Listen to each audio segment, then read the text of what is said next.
What would you consider your top priorities this year for the Sebastopol City Council? Well, I mentioned my top priorities in my opening, but just to re-summarize: affordable housing, traffic, parks expansion, local business community, and building reserves. You know, we need a more walkable and bikeable town.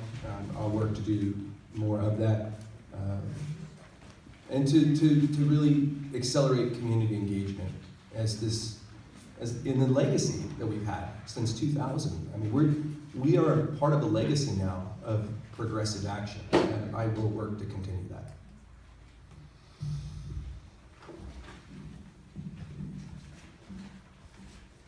Please, Lisa.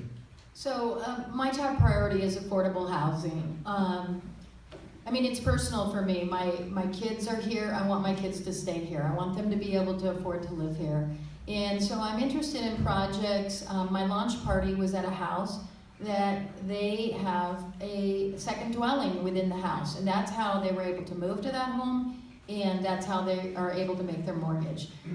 I've been following, I think it's the Lily Pad project that just got their first permit in Novato to take an existing house and put kind of wall off a section. In fact, I talked to the planning department about it today. A planning permit costs $20,000 right now to add a granny unit in Sebastopol, but if we could somehow get people with existing houses that can have a renter with a little kitchenette and a bathroom and a room without using additional city services, that's something I'm very interested in making happen, because $20,000 usually stops those projects.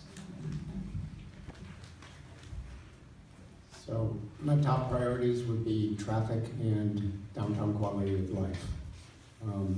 The general plan sets specific goals and policies, and also action items that address the problem of traffic.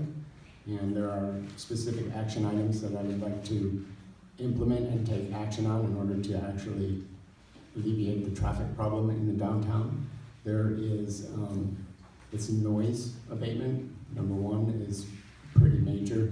I think that the traffic, I did a study with the police decibel meter, and it was averaged at about 89 decibels during a 3-hour period during normal business days, and that's far exceeds anything that is recommended in the general plan. So that would be my top priority, would be traffic, and then the downtown quality of life and improving upon that.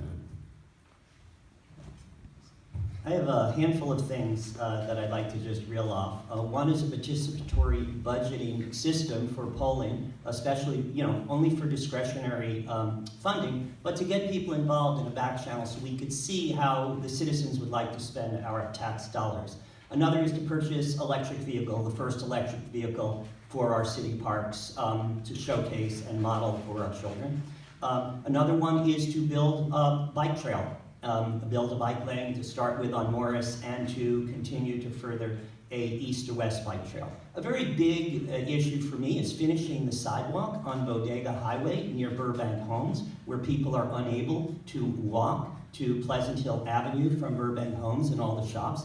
I've been trying to advocate for that for the past 4 years. It's a thorny issue. I'd really like to go right in there and tackle it and finish the sidewalks so that we have safe sidewalks and access. Attainable housing is very big for me. I'm the co-founder of the Sonoma County Attainable Housing Coalition, which proposes building 15,000 auxiliary units over the next 30 years across our county by waiving fees and coming out to, like Nisa suggests, special conditions to say, look, if you're gonna build low, small housing and it's gonna cost less, your permits will cost you less as well.